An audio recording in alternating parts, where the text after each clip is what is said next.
a bit worried this question may be a bit stupid, but I mean, it's remarkable, the number of genres you played in during your career. And do you have a favorite, or it's No, not really.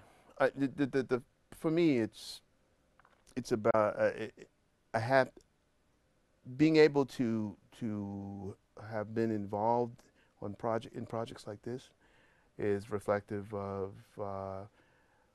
the positive side of people when they think of including me in their work. It's on merit, you know. So the fact that I've done these things, the amount of things that I have done and been involved in, reflects on the positive side of my career. For me, any chance I get to play is fine. As long as I feel I can make a positive contribution, I'm okay. They all are all individually very important to me, but not so much one above the other.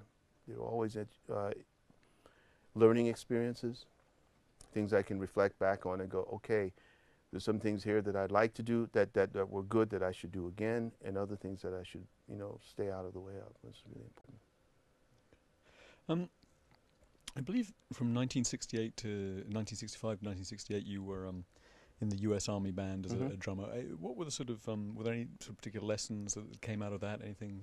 The discipline was very important, and one needed to understand that in order to build your foundational base, there is a period in your career as you grow where you must uh, study hard to solidify the rudiments of your trade. That was a good time for me to do that. It was on the Army's dime, and it was a good time for me to study, learn as much as I could, practice as much as I could, uh, instill in myself certain routines, make them habits that would be good habits. Thus, you hear in me fundamentally is based upon a good portion of that time focusing on certain technical aspects of performance that I now do. I can't get out of it. It's just good habits for me. And is it true you attended the so-called Fame School? Is that right? Oh, I went there. Yeah. School of Performing Arts, Music and Art. Yeah. Hmm. I was at the one up in actually in on 137th Street and Convent Avenue. It's called the High School of Music and Arts, and it was connected to the School of Performing Arts, and they both joined and became the Fiorello LaGuardia School for the Arts, which is now at Lincoln Center. But I was there when it was still they didn't have enough space for the kids, so they had two actual schools. One was on 46th or 47th Street, between 6th Avenue and Broadway, and the other one was uptown in Harlem. And I was at the Harlem School. We had a lot of chances to play together. It was good. Hmm. Okay. Um, some years back, I interviewed your friend and bandmate Ron Carter, and I remember he was very negative about rap and hip hop and contemporary forms of urban music. I just want to know whether you shared his view or not.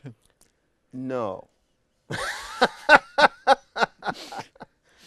Move on. Good. Okay. Yeah. Okay. I thought as much. Right. Right. Okay. Yeah. Um, the title World Masterclass Drummer. Whoa. Yeah. Big time. Yeah. What does that kind of mean for you? Is it? It's an extremely long sentence. That's about it. Um, I've been involved in workshops or master classes or personal presentations where I was alone and I had to provide or conduct forums. It's a forum of one, and you name it whatever you will, where people have a chance to share information, their ideas, their concepts, give back and forth. That's all. To me, it's important. It's part of what I do.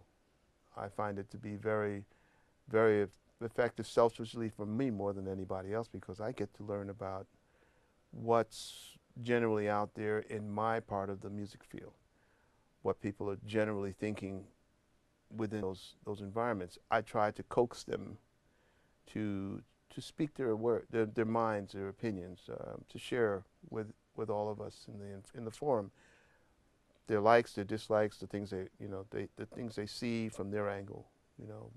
What do they see that I do? How they would like to use it, if at all. Some things they may want to play. Could be that I'll end up stealing something from them. Yeah, why not? It's a give and take situation all the time. It's very important. Okay. I believe that you started, although you used the Sibelius program today, you started composing on the piano. Yes. Which is the instrument of your Mhm. father. Are you a good pianist? No, I am absolutely awful playing piano because I just don't apply myself. I mean, it's the same. You could, but at the same time, I found it to be very, very, very, very essential in my, I guess, how would I say, in my background and my foundations. We listen to be able to understand what other musicians are playing, and to transfer those ideas and thoughts into ideas that are presented through my drum set.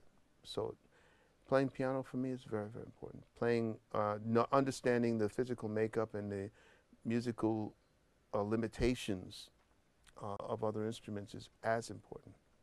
That way you can write, in some way challengingly but yet logically for other people. You once said that the Achilles heel of jazz is that it's too complicated for many listeners. Could you expand on that? Well, generally the masses are to be led. Jazz musicians and the platform of jazz is not for everyone. That's why it's not very popular in terms of mass appeal. But it is still essential because it is so rich in information, many artists just draw what they need. It's like having a drug that is a wonder drug. You can only need only a little bit of it. If you take too much of it, it's poison. But you need it. So you just take what you need. And that's important. And that's what jazz is. People say jazz is dead, or we're going to kill jazz. Or, it's like saying, yeah, this drum machine is going to take over the drummer. Until people get bored with that concept, which generally means that somebody is programming that machine. And the person programming the machine is doing it out of convenience for not having a drummer, because they figure all they have to do is push this button or that button, and they'll get the drum pattern that they want. Problem is when they apply their concept, they're applying it as a